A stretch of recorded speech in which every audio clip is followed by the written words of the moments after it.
La petite graine, c'est Pascal. Je serais plutôt la maman. La meilleure manière de me définir, c'est que je reste un fou, que je reste un enthousiaste. Je ne crois pas qu'il y ait d'autres définitions.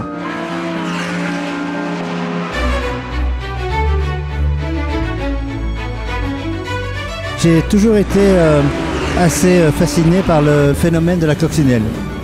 Quand je me suis rendu compte que le film Un amour de coccinelle fêtait ses 50 ans, le déclic est arrivé assez vite. Le sport automobile avait besoin de coups un peu différents des autres. Ceci dit, ça a démarré il y a 2 mois seulement, donc ça a été un peu juste. Voilà. Mais je suis très content de voir que ça existe.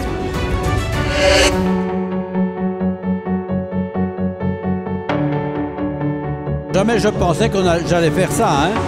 Je n'en reviens toujours pas moi-même que je me suis lancé là-dedans. On ne sait pas faire ça tout seul. Hein.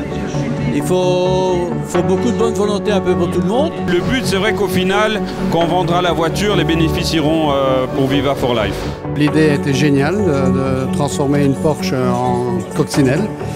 Donc c'est un exemplaire unique et je suis ravi de faire partie de l'équipe qui a construit cette voiture-là. En fait, on est parti d'une Porsche Cup. Ce sont des voitures qui sont moins rapides que les GT3 quand même. Bon, on a transformé beaucoup la carrosserie, on a changé les ailes pour en faire une pseudo-coccinelle.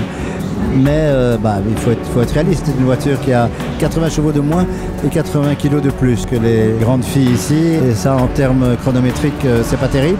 C'est clairement la voiture la plus lente du plateau. Donc les pilotes doivent quand même faire gaffe à ce qui se passe derrière. Je pense qu'ils roulent plus les yeux dans le rétroviseur que devant eux.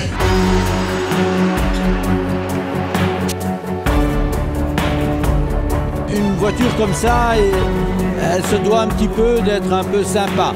Donc ce qu'elle a, elle a le look sympa, mais en plus elle est généreuse. Tout le monde l'aime bien. C'est elle la vedette. Hein. Dans 50 ans, elle est encore à la mode. Hein. Donc c'est mieux qu'une voiture de course ordinaire. C'est extraordinaire. Donc je pense qu'on a toutes nos chances.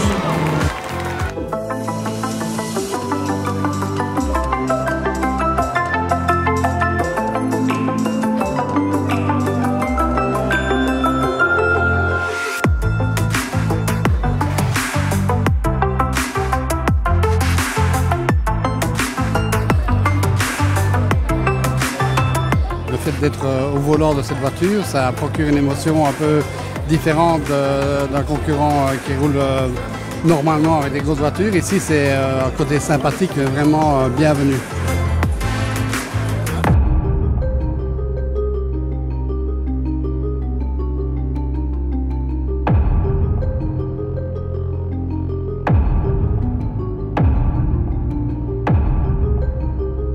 On a pris le départ sous une pluie battante, donc c'était pas super évident. C'était la toute première fois qu'on roulait avec cette charmante voiture sous la pluie.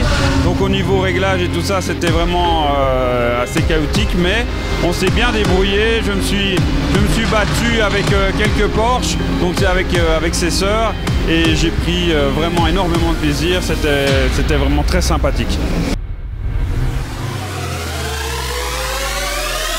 On la découvre, donc il y a encore un peu de boulot de développement à faire pour qu'elle soit encore un peu plus compétitive encore. Mais ça va, elle n'est pas encore trop chiante, la Juliette. Hein, il y a des pires.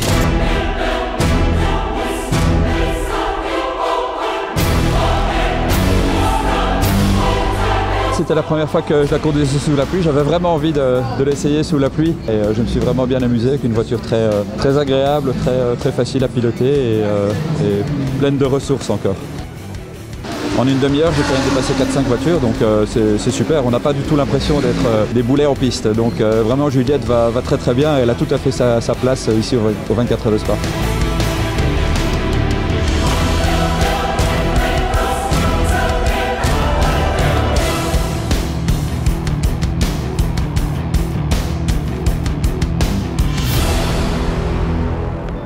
Voilà, donc c'est donc une opération particulièrement large qui vient de se réaliser avec cette Juliette qui a égayé, je dirais, un petit peu la Belgique et le monde de l'automobile dans l'ensemble.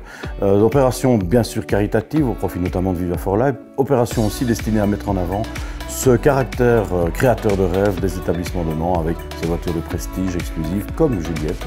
Donc voilà, une opération avec plus d'une trentaine de personnes impliquées de près de loin, une coordination importante, non seulement sur le terrain, bien sûr, création de la voiture, transformation, transport, etc., mais également autour, avec toute l'opération, bien sûr, de communication, création de clips, toute l'organisation digitale, l'ensemble de la relation publique, le marketing. Donc c'est une belle opération, très complète, avec des chiffres impressionnants, avec 500 000 vues de vidéos, 140 000 likes, 10 000 visites sur le site de Mans, 6 000 abonnés récoltés en 4 semaines à peine, et puis énormément de reportages en télévision, de reportages en presse et ailleurs. Alors maintenant, Juliette, elle est en train de se reposer, elle est retournée chez son créateur, c'est-à-dire chez De Mans, où vous pouvez lui rendre visite. Elle est là avec toutes ses amies. Nous, on est particulièrement fiers d'avoir contribué à cette belle opération qui sortait de l'ordinaire.